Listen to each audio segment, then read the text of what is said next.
Good evening, dandies. Welcome to Undetermined, the podcast.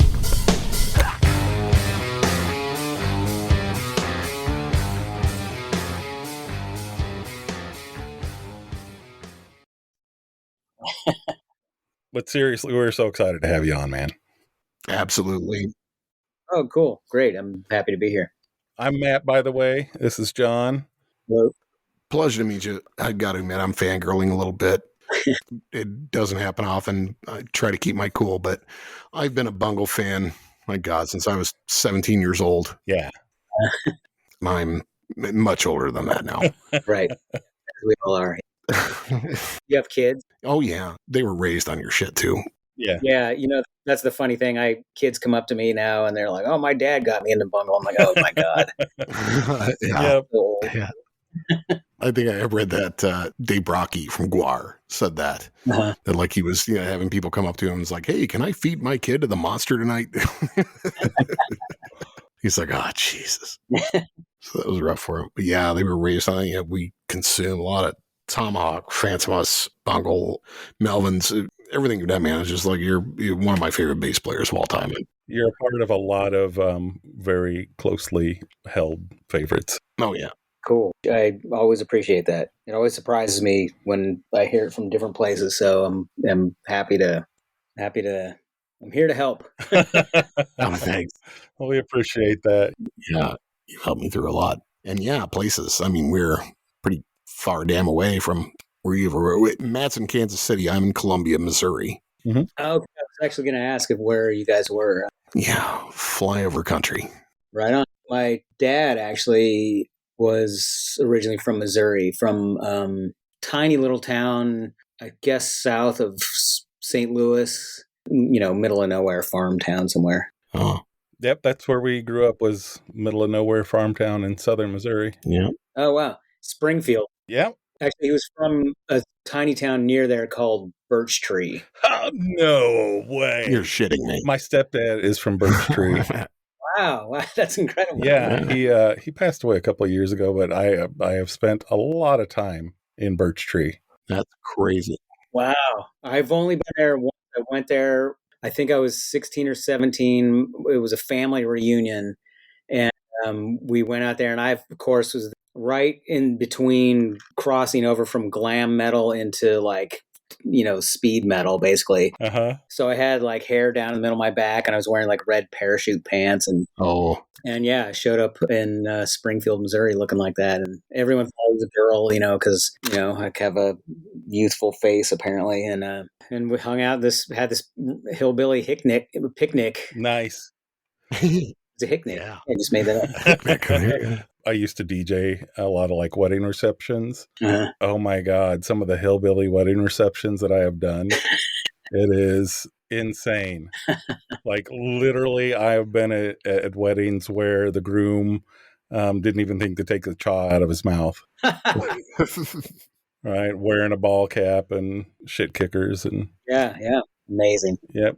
But yeah, Matt's stepdad ran the bank of Birch Tree. Yeah, his family owned the bank in Birch Tree, and that hotel that was right there on the highway. Yeah. They owned that. So if you stayed there, No, I don't remember where we stayed, but there was a town. Actually, we went driving around. Supposedly there was a town of Dunn somewhere, and so we went looking for it. And obviously this is before any sort of GPS or internet. I don't know how we knew about it or how we knew how to get there, but we ended up.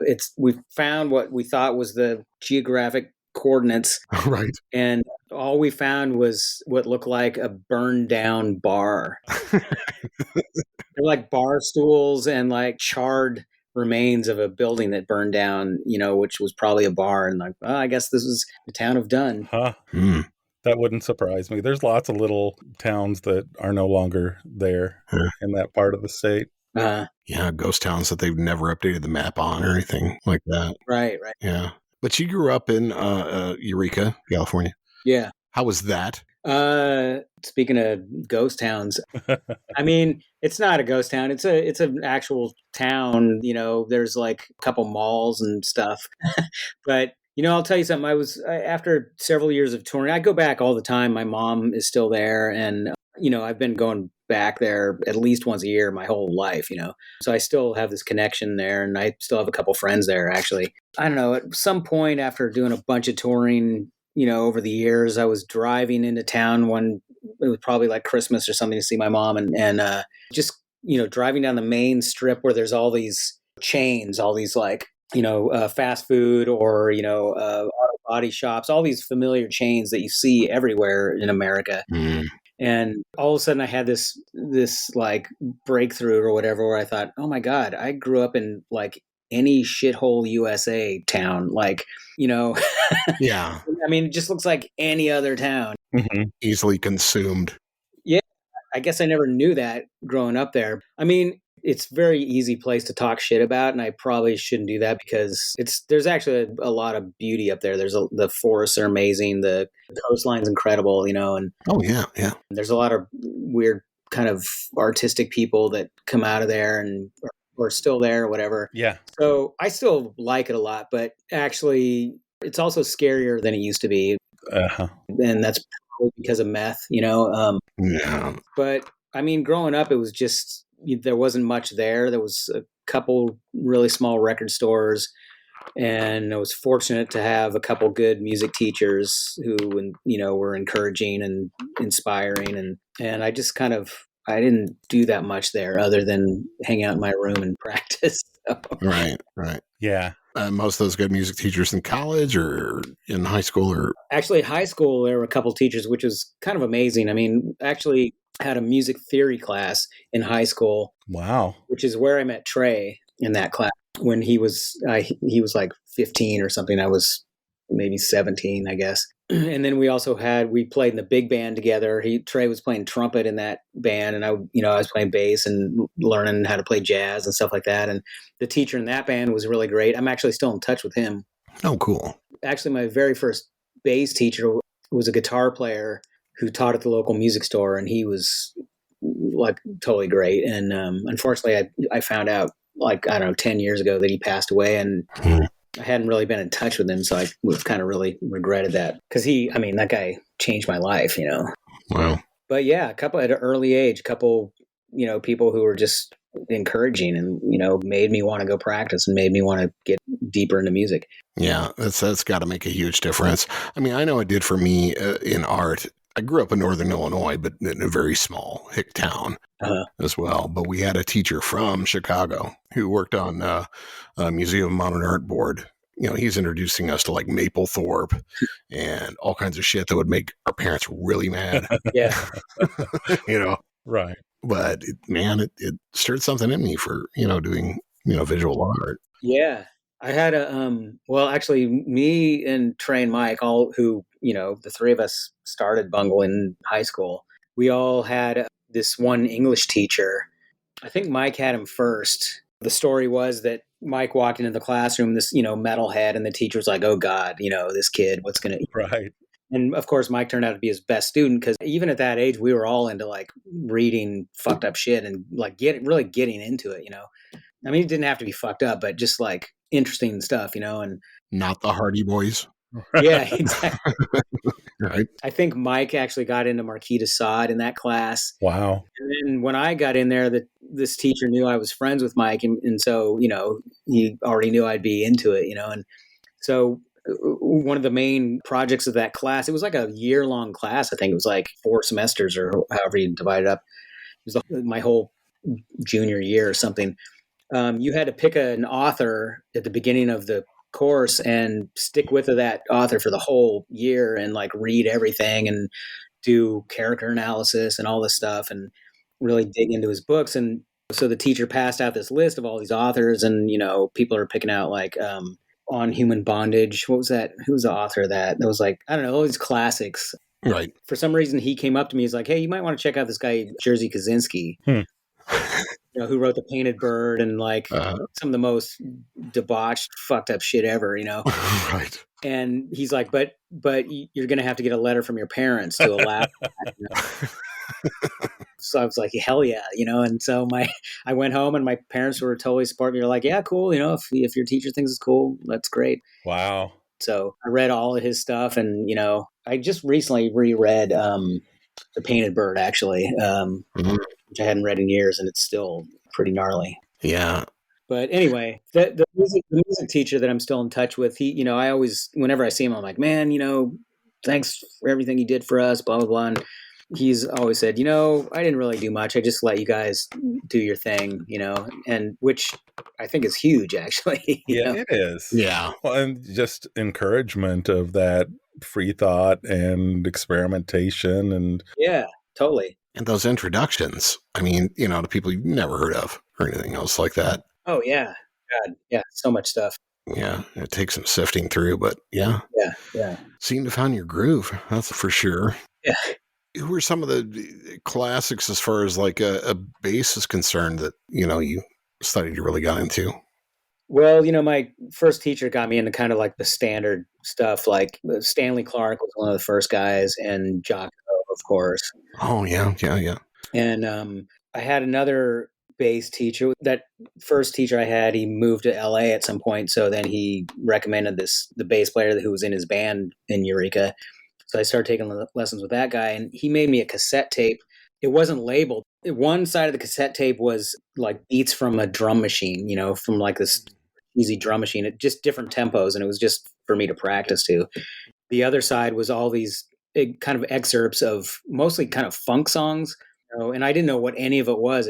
I didn't find out till years later, until I figured it out myself. There was like Sly Stone and Larry Graham, and all kinds of stuff like that. I was kind of trying to learn these bass lines. I had no idea what it was or anything.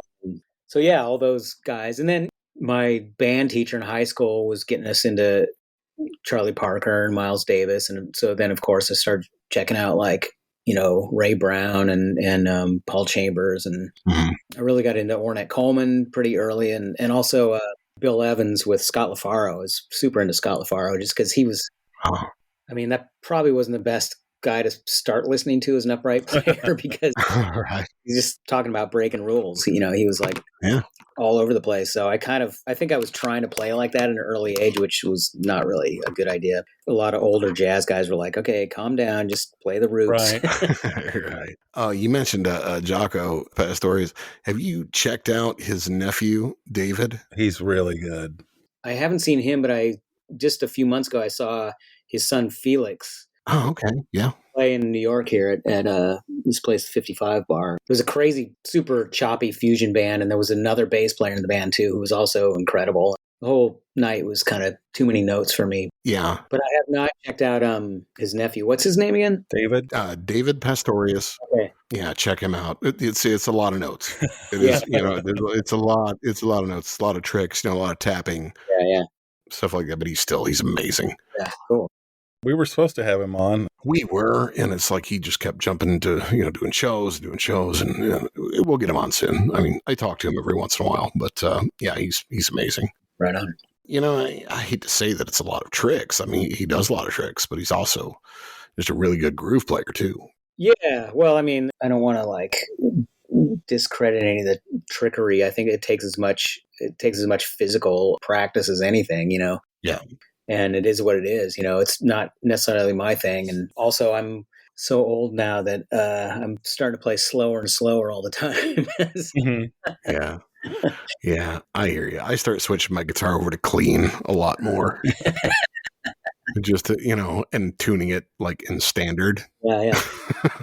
and then yelling at neighbor kids, turn that down. Yep. Yeah. And going, God damn it, I can't play that. Yeah. And a lot of that. Yeah. And that brings me to another big question. I was talking to Matt about this a little bit. It's like Bungle and the history of Bungle and a lot of music. And I hate labeling music, of course, but the avant-garde nature of it. Mm-hmm. One thing I always appreciated about it is I never felt, and I'm kind of weird, but I never, I'm a lot weird, but I never felt like a Bungle album was weird for the sake of being weird. Uh-huh. If that makes sense. Yeah.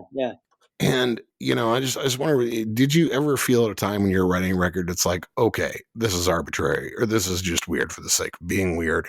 I think that we always, appreciated both weird music and so-called more normal music. I mean, on our live shows, we used to do these MTV medleys, we'd call them. Mm-hmm. And what songs were popular that week or whatever. Like, the week before we had a show, we'd learn some stuff that were some hits that were out on high rotation on MTV. Sometimes it was stuff we liked. Sometimes it was stuff that we loathed. We thought, this is the stupidest thing ever. Let's play it. Yeah. And and mashing them all together, and then sometimes we'd figure out like, oh, that's the same chord progression as this song, so let's mash those up. But I think that with our own music, we definitely wanted to, I think we approached it as like composition in a way, maybe more so than songwriting. Really, we just wanted to use these elements of popular music and mess with them, not just to be weird, but well, I don't know. Maybe I'm being a hypocrite here. Maybe it was just to be weird, but it wasn't arbitrary. It was kind of like, what's the word? It was like reactionary, I think. Right. Not contrived. Yeah. Yeah. This is a weird analogy, and I feel like I've used it before, but I'm the guy that likes to mix up all my food on the plate just to see what things are going to taste like together. Right. And I kind of feel like sometimes it's the same thing with certain musicians. Right. I want to mix this up and see what comes out. Yeah, I do that, yeah. There's a line, one of the lyrics in Love is a Fist is, there's no effort to what's in open face knuckle sandwich. Is that the next line, I think? I think so, yeah. Anyway, I wrote those lyrics. The line, there's no effort to what's in, it was basically like, there's all this pop music is crap. No one's putting any effort into it. So that's why, I wanted to write a so-called love song, and I was just like angry. So I'm going to write like a hateful love song, right? Right. And write some weird stuff in there, but I shouldn't say weird, more like really think about it compositionally, like, use theme and variation and twist different ideas around and, consciously move harmonies and rhythms over a little bit. So they're a little bit off, and they kind of not what you expect, but it's also material that you also kind of are familiar with. So maybe that was sort of one of the magic things about Mr. Bungle, was that we always appreciated that kind of stuff, and I still do. I love pop music. Yeah. And even, on my MadLove record I did 10 years ago or whatever, I was trying to be as straight as I could with rock music, but I'm still like, using screwy harmonies and melodies that clash with the chords and stuff like that. So that's just the way I like to write music. Well, it's been working for you. Yeah. Well, yeah, I think it pays off. I get, well, yeah, sure. Yeah. I'm still like, I'm surviving as a musician somehow. So yeah.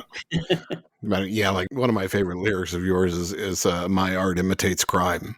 Oh yeah. It's just like one of my, I often use that, when they talk about nature versus nurture, things like that. Yeah. I think that's, that's true. Of course, songs about a lot of different things, but love that song. Yeah. But yeah, there's always that kind of dark underpinning, I think, too, regardless of how poppy or, like in California, those albums, I just think that dark underpinning of the lyrics and the transitions, things like that into the different forms, that's what really hooks me. Yeah. I could listen to those albums forever. Oh, cool.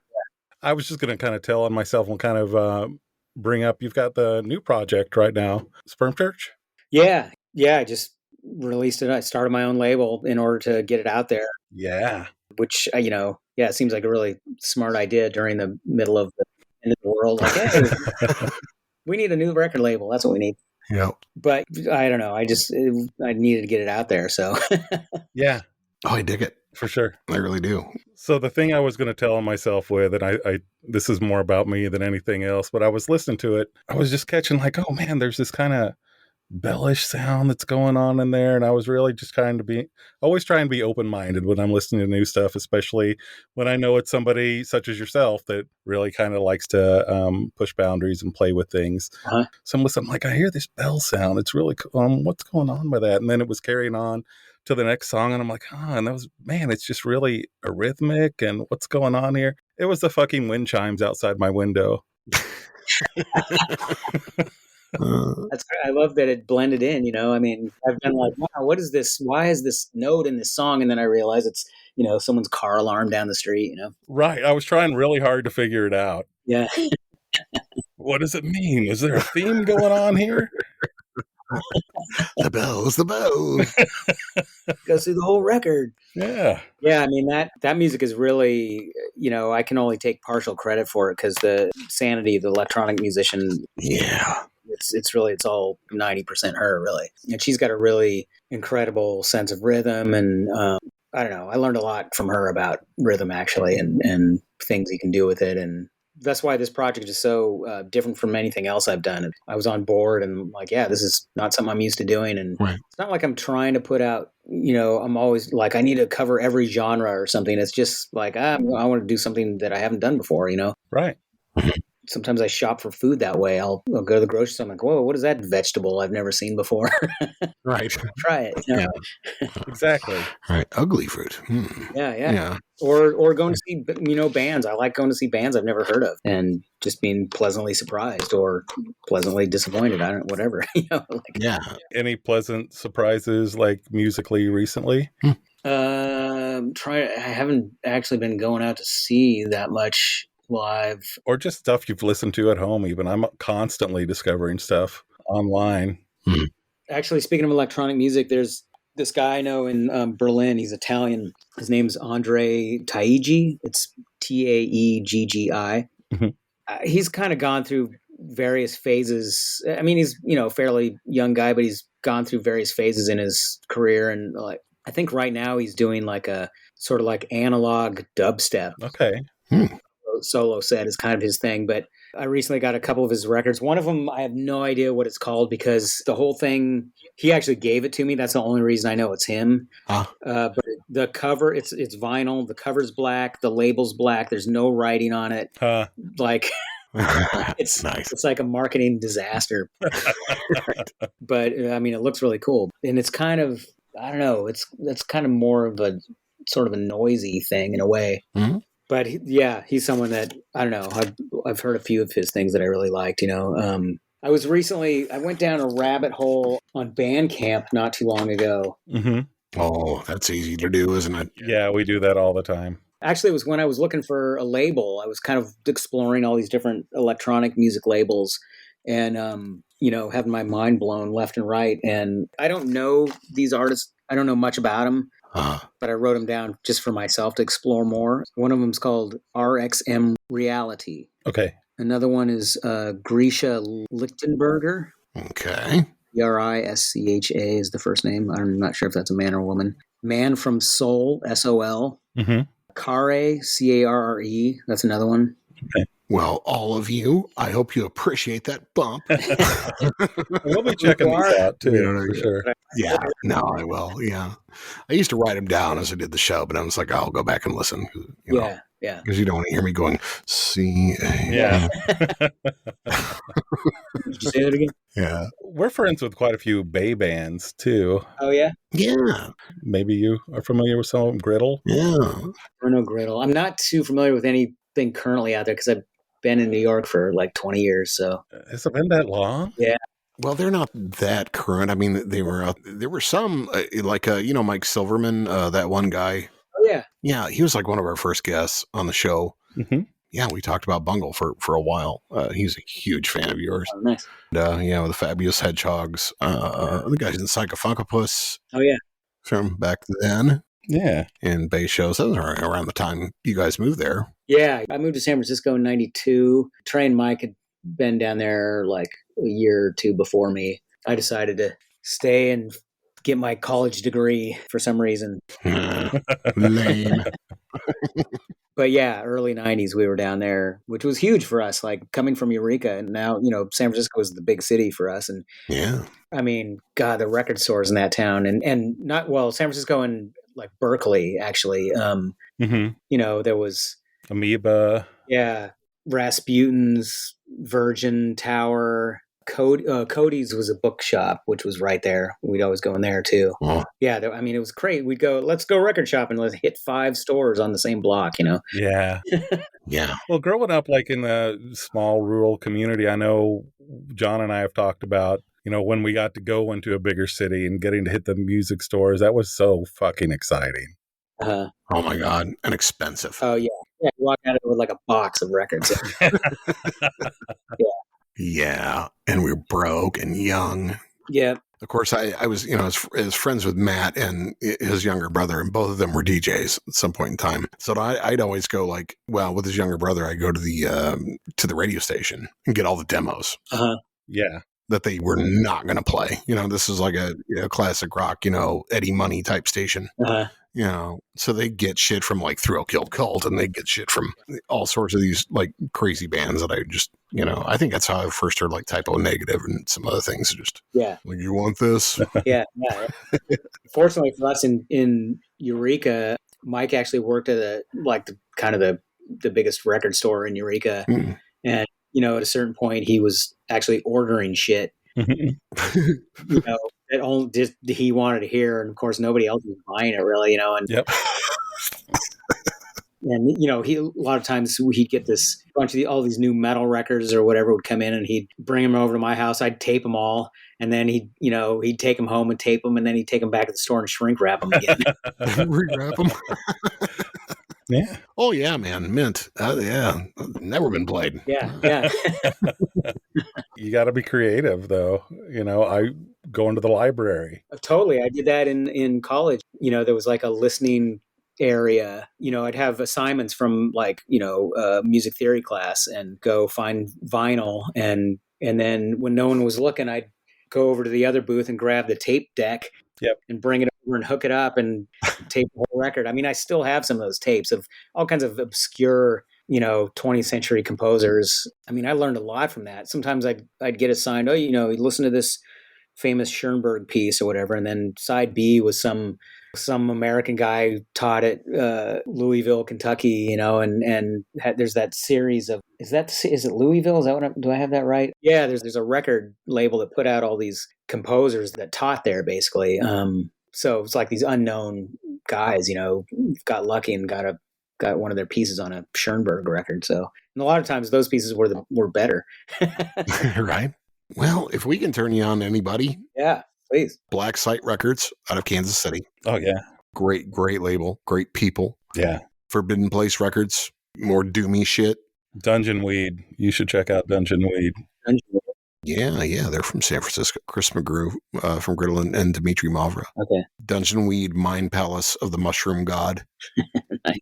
Great record. Oh, it's a really good doom record. And good people. Yeah. Yeah, check out Forbidden Place. The thing I like about them that will probably relate to you is just that they go worldwide. Pick up on death metal bands from Italy, from Spain, from all over the place. Cool. I mean, these guys they're all DIY. Just throw a dart at any artist they've got, and it's a winner. You may know Dead. Dead from Australia. I know they've done Melvin stuff, or they've worked with Melvins. Big fans of yours. Yeah. What are they called? Dead. Dead, yeah. I don't, yeah. But you're going to have to look up Dead AU because they're Australian. Yeah. Because, band names get picked up. Sure. I'm guessing you don't have a big problem with that. Yeah. Not a lot of probably Sperm Church takers. Yeah, exactly. The copyright. The Texas Sperm Church, Do you guys remember Texas Slayer? Texas Slayer, no. Oh, I've heard this story, I think. It was a band, I remember they had one record or something. I remember, it was in the late 80s. There was this band from Texas called Slayer, and it was pretty good. Obviously it wasn't as good as Slayer. Right. But I think they ended up having to change their name or something, obviously, or maybe they just gave up altogether. Who had it first? I don't know, actually. Makes you wonder if Slayer was just better and actually came in later and they got the name because they were better. Right. Right. Whether any timeline had anything to do with that. Speaking of Slayer, you played with Dave. Yeah. Oh, sorry. I had to Google it. S.A. Slayer, originally known as Slayer, was an American heavy metal band in San Antonio. Okay. There's a Wikipedia page, so S.A. Slayer. I won't go into it, but there's the last paragraph about them disbanding, so I guess they're not around anymore. That's a shame. Yeah, Dave, man. Dave's the shit.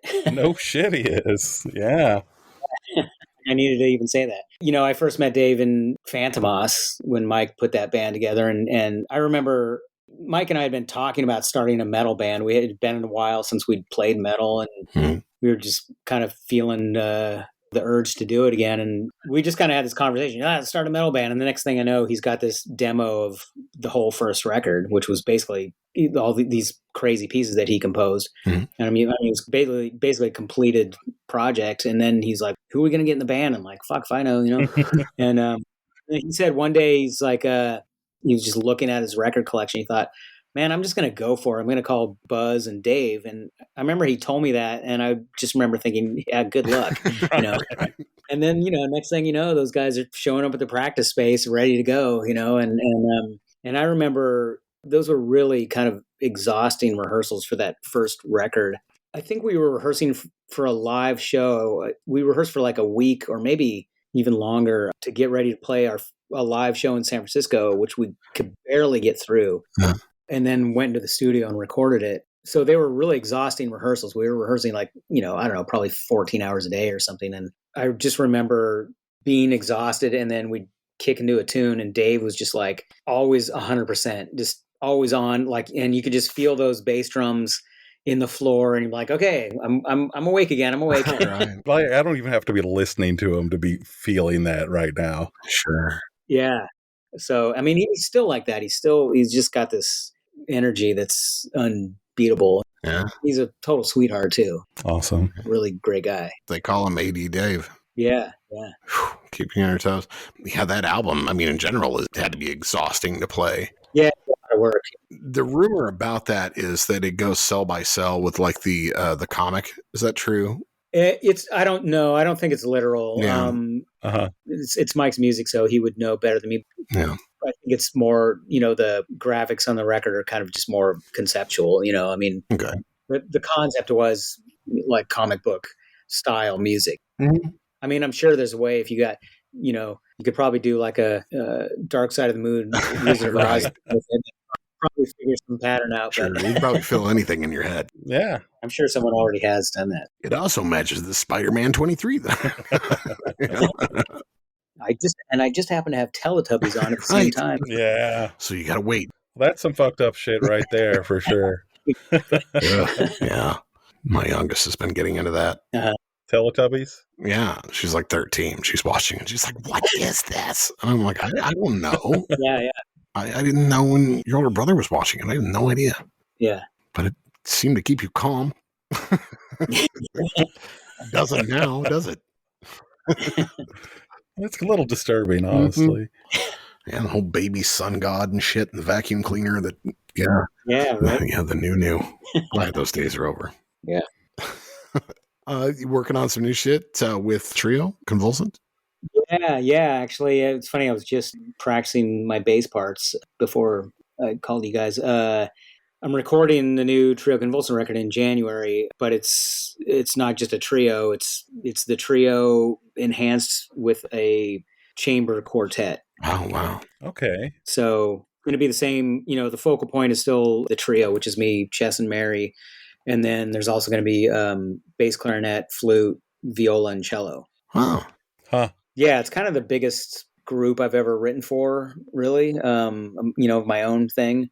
Yeah, I actually got a grant for it. Yes. So I'm able to pay for the studio and pay the musicians good. I'm actually, paying them to rehearse even, which is a great feeling. Nice. Congrats on that. Man, it's hard, especially in the States, to get grants. Oh, yeah, totally. And, some people are super good at it. I kind of got lucky with this one. And I'm not really a grant person. I kind of, applied a couple times for different things. And if you get shot down the first time, you're supposed to keep coming back. And I just, once I get shot down, I give up. Yeah. It's hard. It's hard to stay motivated for that stuff. Yeah. Oh, yeah. I've looked at a couple grant applications and that's enough. I was like, no. Yeah. It's a huge amount of work. Yeah. It's a pain in the ass. It's like all this for $300 or, Yeah. Right. And somebody else might get it anyway. Right. I pay somebody $300 to write this goddamn thing. Exactly. There are people who do that. They're grant writers, and they, they take a commission. So yeah. No, but that's cool. We're all about that. Anybody who can, because they should be kicking in for that shit, especially with what the government pays for. They need to be paying for arts. Yeah. We really do. Yeah. Shit's long lasting. And like the thought of trying to get this band on the road somewhere just gives me hives. It's like, it's a 7-piece band. carrying around a upright and a cello and whatever else. I mean, a band like that touring in the States doesn't really happen. Yeah. I mean, I got super lucky when both Fantômas and the Melvins asked my trio to open up for them back in whenever that was, 2004. Because those are the kind of tours that kind of band like that would never be able to do. Just couldn't afford it, and here we have this great opening slot where we got a lot of exposure, and it helped me a lot. It helped kind of give that band a name. Yeah. But this new version, I don't know, I might be able to get some festival gigs in Europe or something, but we'll see. I guess I'll cross that bridge when I get there. Yeah. Damn it, America. Yeah. Here you gotta, I'd have to rent a big van. I'd have to pay for hotels every night. Right. Yeah. One college town in every state that you go to that's like 600 miles apart from each other, where 10 people might show up who get it, or try. Yeah. I understand. Yeah. We get passed over for a lot of things. We really do. Yeah. I mean, Eureka is the same. A lot of people didn't even, we got lucky if people stopped there, because usually they'd take the I-5, and go up from like Sacramento all the way up to Portland. Yeah. Which just bypass Eureka, I don't know how many times I've had friends that live on like one of the coasts that be like, "You haven't seen this band?" And I'm like, "No." Yeah. Right. No, Midwest. Yeah. Right. Yeah, we don't even know how to pronounce half of the bands that we, listen to, and we get them wrong. And somebody's like, "No, that's pronounced this way." It's like, yeah, we've never seen them. Right. We have this bootleg, and we heard about them in a zine like 30 years ago. But I can get that, especially Northern California is just so far up the coast, like Seattle. Yeah, I've read that about them. It's just they're so isolated. Yeah. People think, oh, it's right along that road there. It's like, that is a huge fucking swath of country. It's a long road. Yeah. From San Francisco, it takes a good 4.5 hours to get to Eureka. Yeah. Wow. It used to be longer, but they've bypassed a couple other small towns with new freeways in there. Wow. Yeah, it's a bit of a haul, and some of it's windy ass roads, so you can't, you don't want to be taking a trailer up there or something. Right. Yeah. You might as well just fly in, but who's going to do that? Yeah. It's funny. My wife and I have always looked into moving up there. Uh-huh. Never been there, but I love the coastline. I love the redwoods. Yeah.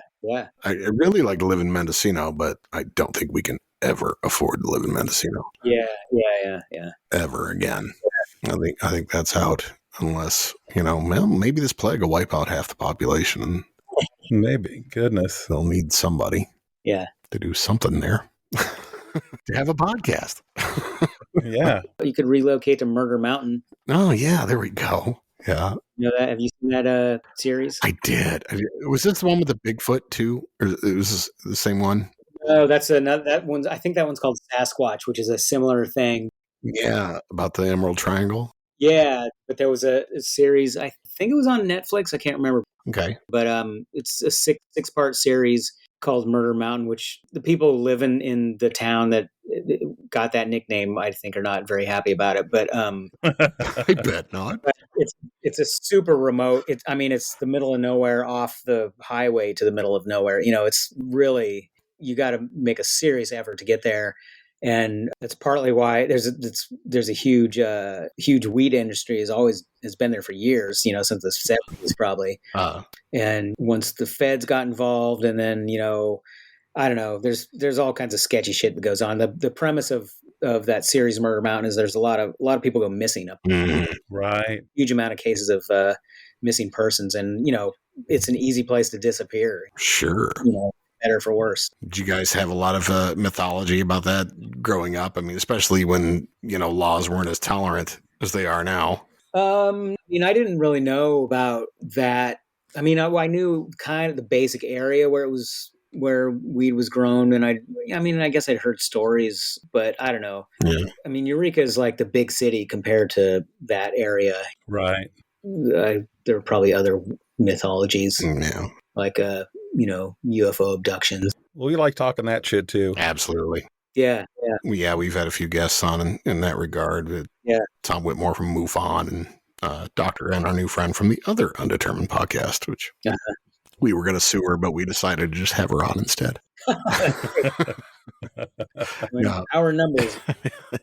Good. Now we've toyed with doing like a little spin-off just for mysteries and shit. Yeah, cool. There was I'll just link this back to Mr. Bungle. We were rehearsing once in Arcata, which is like the college town up there. That's where Humboldt State University is. Mhm. And our drummer, Danny, lived in that town, and we were rehearsing at his place one day. And after rehearsal, we were kind of just like hanging out. And then everyone kind of split, like went different directions. And like a couple days later, this guy Theo, who's our alto sax player, who we ended up kicking out of the band after Disco Volante, he told us that he didn't remember how he got home after that rehearsal. Mm. He wasn't on any kind of substance. He wasn't drunk, nothing. He woke up in his bed after that rehearsal, and he had no explanation for it. And then, of course, we started giving him shit. I'm like, "Oh man, you got abducted by UFOs." Yeah. And he was not. He didn't have a sense of humor about it. He's like, "Shut the fuck up, man." He was not. Kind of freaked out. Don't fuck with me. Yeah. We're like, you got abducted. There's a lot of those themes too. Run through music meme with Moonchild and the occult and things like that. Yeah, sure. I assume a lot of it's just taking the piss, as they say. I mean, is there anything in particular in that avenue that just like really trips your trigger to read about or research in the area of the weird? Yeah, I mean, I love the folklore of Bigfoot, Yeah. and that sort of stuff. I mean, actually, this Trio-Convulsant project I'm doing is loosely it's all instrumental music, but it's loosely based on this sort of religious hysteria, these like religious, hysterical miracles that were happening in France in like the 17th century, I guess, in Paris. People going in, basically having these convulsions on this deacon's grave, and it kind of caused this whole ruckus. There was this whole sect of Christians called the Convulsionaries, actually. That's a great band name. Yeah. Yeah, it is. So I don't know. I like this concept of these, there's like thousands of witnesses to all these insane things happening. These people were like stabbing themselves out of religious vigor and then healing. Yeah, the ecstasy of the Christ. And, there's all these witnesses, but of course it was a couple hundred years ago, and I kind of like just like diving into the concept of mass hysteria and like, or not mass hysteria, but just kind of this like mindset of whatever that is. Yeah. The way memory works, the way humans have no idea what the fuck is going on, actually. We really don't. Yeah.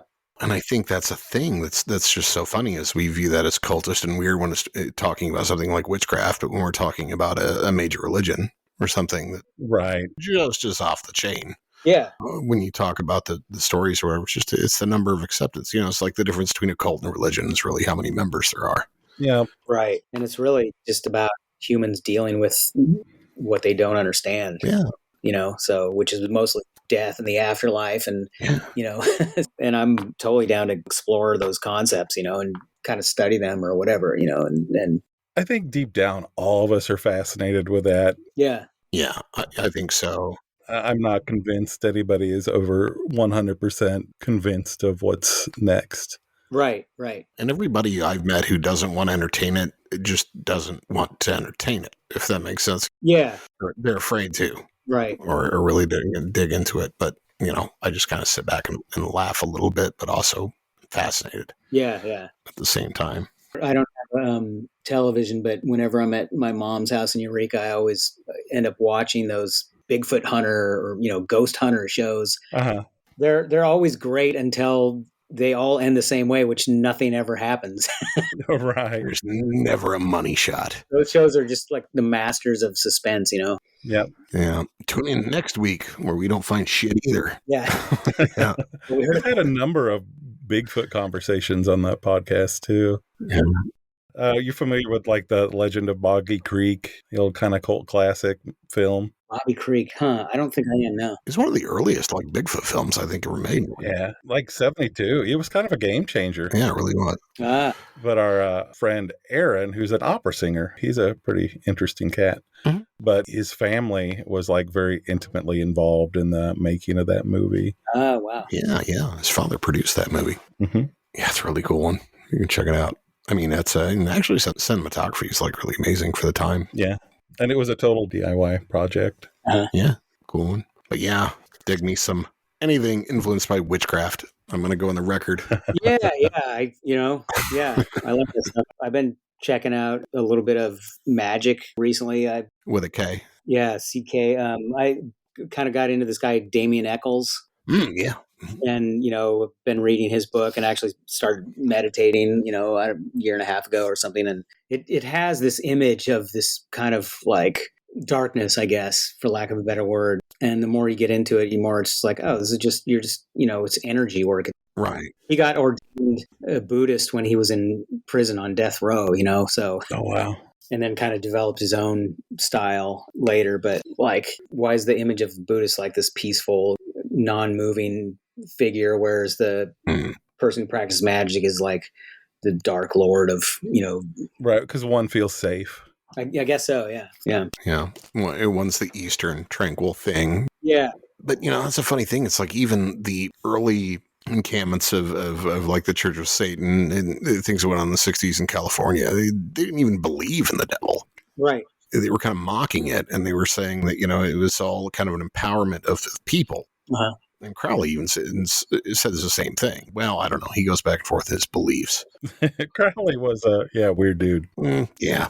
That still didn't stop me from reading Thoth and all those things. But it is more about just the empowerment of a person saying, it's like I'm going to will myself to these things and meditation and self-reflection. And it's like, I don't see much of a difference in that in prayer. No, there really isn't. Yeah. If what you're looking for is to make wealth or make, things happen for yourself or success, or you want the Cubs to win, whatever it is, I really don't see much of a difference. Yeah. It's the ergo that I have a problem with. It's like, does that entity exist? But, self-reflection, nothing wrong with that. Yeah. I recently took a trip to New Orleans, and hell, I was all in and out those voodoo shops buying candles and sages and all kinds of shit. I was like, yeah, why not, man? Give it a shot. Yeah, I mean, I think our Western culture certainly lacks ritual. Yeah. And lacks any sort of self-reflection or that kind of contemplation. We're supposed to be producing all the time and like succeeding and getting better and doing, like there's no time to just like sit and be like, hey, what's happening right now? Or right, no reflection. Yeah, and also I'm like the idea of ritual has become much more interesting to me as I've gotten older. It's like on the surface it looks like it doesn't have any meaning, but it really does. It's just like having this routine and this mindfulness really to like how you're going to do things in a certain way and just to kind of balance your brain essentially, It's grounding. Yeah. Like you can sit there and you can slam vodka tonics and your head can spin in a circle and say, what am I doing with my life? Or you can, light a candle and be like, okay. Yeah. I really fucking hate this and I really, really want this. Yeah. How am I going to make that, a thing? And I mean, that's kind of the way I'm looking at it too as I get older. I'm not much into mysticism. I'm not a magical thinker. And put it that way. But I can see intrinsic value in things like meditation and things like, invocation. Right. Trying to materialize thought into action. I don't think that there's anything wrong with that. No, I don't think there is. I think a lot of us are in such a hurry anymore that just seems like, why would I do that? That takes time. Right. I'm not going to reflect or say, I want my instant gratification. Whatever it is I want it now. I'm not going to take time to reflect and all that bullshit. No, I want it now. Yeah, exactly. I want it all and I want it now, as Freddie Mercury. Yeah. I want it now. And I think Americans are especially bad about that because we're spoiled. Yeah. Totally. Speaking of Church of Satan, I follow them on Twitter. It's hilarious because basically, like I would say, probably 80% of what they tweet is just refuting people's bullshit who haven't read their FAQ on their website or right, or saying, how can you believe in a demon, blah blah blah, and they're like, we don't do that. Satan is no figure, just like God is. It's the same thing. So that's not what we do. Yeah, it's just an idea. My favorite internet following right now is there's a group out there called Birds Aren't Real. It's it's a conspiracy theory, much similar to flat earthers, and I believe the tenets are that somewhere in the 50s, all birds died, and they've been replaced by government drones, and they recharge themselves on high wires. That's amazing. And I can't figure out if it's satire or if it's not, but I think it's hilarious. That's what makes it great, though. It kind of reminds me of that, you know, that, what's that thing called? That spaghetti cult? Yeah, the Church of the Flying Spaghetti Monster. Yeah. Kind of like that. It's like, we're going to make something so ridiculous that people are actually going to, I mean, honestly, isn't that kind of what Scientology was? Yeah. And the fascinating thing when you read their tenets, it follows exactly all the absurdity of a lot of Christianity. Uh-huh. And it just replaces Jesus and the idea of the Trinity with the flying spaghetti monster. Yeah. And that was kind of their idea at first, was just, and instead of putting like a man in this position or like a god that somebody relates, let's call him the flying spaghetti monster and just leave everything else the same. Just to show how absurd it is. Yeah. It worked. Yeah. Yeah. Pastafarians. Yeah, Pastafarians, yeah. There's a lot of people out there with a lot of voids to fill. So you come up with something like that, you're going to find an audience, I think. Yeah, I think especially in the world right now. Yeah, yeah. Drone birds, pasta the devil, whatever you need. Whatever you need, folks. Whatever keeps you going. I'm all about it. Yeah. I think a lot of us are about hearing what we want to hear lately and not what we need to hear, which is scary. Uh-huh. Yep. Yeah, it is. So what confirms it, right? What belief or theology, whatever, is going to confirm what I want to be true? Right. What is that? Cognitive dissonance. Yeah. Yeah. Yeah. Yeah. Yeah. Where you only look for what you already agree in. Confirmation bias. Yeah. Yes, that's what I was looking for. Confirmation bias. Yeah. Yeah. There's a lot of that happening right now. Absolutely. Scary shit. Yep. Scary shit. Yeah, I like to stay on my toes and stay away from shit like that. But, there's enough to keep you terrified. Yeah. Sure. It really is. But the pandemic stuff right now, it's what people are choosing to, cherry pick really concerns me. Uh-huh. Yeah. Mm. Yeah. Yeah. Picking is a way to put it, for sure. Yeah. Yeah, and it's just been a deterioration, too. Just steadily going down of what people will accept and what they won't. Yeah. It makes you realize kind of what those Lord of the Flies type situations will happen. Oh, yeah. Even though we've got Pizza Hut and the internet, we can still devolve like that at any time. Yeah.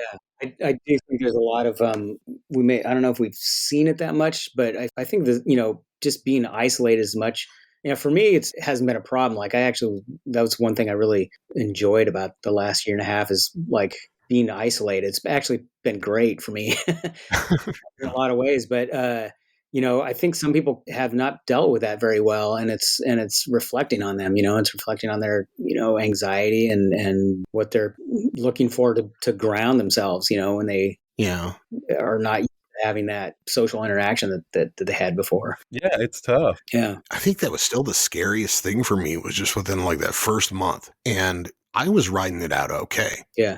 I was like, yeah, I'm fine. And then it started trickling in from the internet, and you could see the people who were getting cabin fever. Yeah. Who you knew were like social butterflies and people who could not stand and not be around people. Yeah. And then it was all of a sudden, it was like slipping, and it wasn't just, we'll be all right. Oh, yeah, flatten the curve. And it was like, God damn it, I can't go anywhere. It was like, oh, no, don't do that. Right. You're scaring everybody. Be quiet. We're going to be okay. It's a tough thing to find balance with on both sides of it. It is. There's the, I really want to get out. And then there's the, I am terrified of getting out. Yeah. Yeah. For sure. And I struggle with both of those. Yeah. Yeah. It can be, it's taxing. Yeah. Speaking of, like, I know you guys had to postpone tours and shit. Yeah. Is everybody okay? Yeah. I'm fine. I'm good. Good. That's what we want to hear. Yeah. I don't even know if half the people in my house are okay. Yeah. Yeah. I think they are. Yeah. Haven't heard of sound in a couple days, but they're probably downstairs. Yeah. Sure. Haven't checked my basement in a few weeks. Don't smell any gas leaks, I think. Yeah. Yeah, it's hard to speak for anybody else. I get that. Yeah. I'll tell my own story. No. We took my kid to Foo Fighters in July. Yeah. It was when everything looked like it was getting better. We got the tickets and thought, okay, we're going to do this. He loves this band. This kid deserves to get out and do something because he's just really He's really kind of starting to get into being a musician, Uh-huh. and loves him some Dave Grohl, learning the drums. So we're like, okay, we're going to get him Foo Fighter tickets. And then we get there, and of course, it's right when things start to look scary again. Uh-huh. Fortunately, we're like outside, but nobody's wearing masks. And I'm like, oh my God, it's like 20,000 people here. Yeah. You know, and I'm in my head the entire show like, oh my God, Yeah. did I make the right choice? Right. Was I a really awful fucking parent in coming here? And I know my wife was having the same, like, you can ask John, like I was sending him texts like, what have I done? Oh, yeah. Oh, my God. You know, and we're like double masked, and we're finding this like bubble where nobody's around us. Yeah. But at the same time, it was fucking stressful. Yeah. I hear you. And I'm like, yeah, you probably should have gone to a $5 punk show. I don't know what to tell you. Yeah, but you probably would be okay. Yeah, we before Delta really hit, and things seemed like they were starting to open up. I was like immediate. It was like I went to a rooftop party. I went to my local dive bar that I hadn't been to, without a mask. Right. This is amazing. I was talking to some stranger, some dude next to me. I'm like, this is incredible. I'm talking to a stranger, Mm-hmm. And then, a couple weeks later, I was like, oh God, like I'm gonna die. Like, Yeah. Here comes the variants. I decided to go out and like do some stupid shit. Yeah. Which wasn't even that stupid. It was just like trying to be normal, Yeah. Man, that was so weird. I can remember just going to like my local bar, Here Clicks, and like just not knowing how to function. Yeah. It'd been so long. It's like, Jesus Christ, John, you can sit down and order a beer, can't you? Yeah. And I was just like, hello, human. I'm a human too. And, here is my money. And what do you have? Just like it was awkward and strange. Right. Yeah. And I was like the one of only like 2 cats in there. But still, just didn't know how to act. Yeah. But it's been a great time to have a podcast. Yeah. Yeah, it has actually. I mean, everybody's home. Right. Yeah. I know people have been obsessed with podcasts, just listen to every episode. Yeah. Good for them to digest. Good for us to get guests because nobody's playing shows and, they ain't doing shit but writing. And Yeah. they've all got the equipment now set up to do it at home. Yeah, exactly. Speaking of, shout out to Conan Neutron. Hey, Conan, how you doing, man? Mutual friend, he kind of set us on the path to getting you on the podcast. Oh, right on. Cool. We love that guy. Yeah. Good friend of the show. Yeah. But yeah, man. We don't want to keep you on all night or anything else you want to plug or anything else that you got going on? I mean, you kind of covered the two main things, Sperm Church and my new Trio-Convulsant record. My label thing is going to be very low key. I probably am only going to do stuff that I'm directly involved in that I couldn't do other places. Mm-hmm. Like, for instance, this Trio-Convulsant record I'm going to do on another someone else's label that I just think is more geared towards that kind of music. I guess it's okay for me to talk about this. I just recorded on this guitar player, Shane Parrish, who has this duo called Luchatistas. Okay. He used to be in Asheville, and now I think he's in Athens, Georgia. And I don't even know how to describe it. It's kind of like prog rocky, jazzy, I don't know what. But I just recorded bass for their new record. Oh, cool. And it looks like I'm going to put it out on my label, which wasn't initially the plan, but it just kind of makes sense. So that's probably going to come out in the, late spring next year or something. Also on my label, I'm going to do probably just a digital only release of some film music I did for this New Zealand kind of art filmmaker. I did some music for his film, and so I'm going to just release that on probably, basically on Bandcamp, but as my label, so those are two things I'm going to do next year. Yeah. Sweet. Yeah. Yeah. Looking forward to it. For sure. More money out of my pocket Yeah. into yours.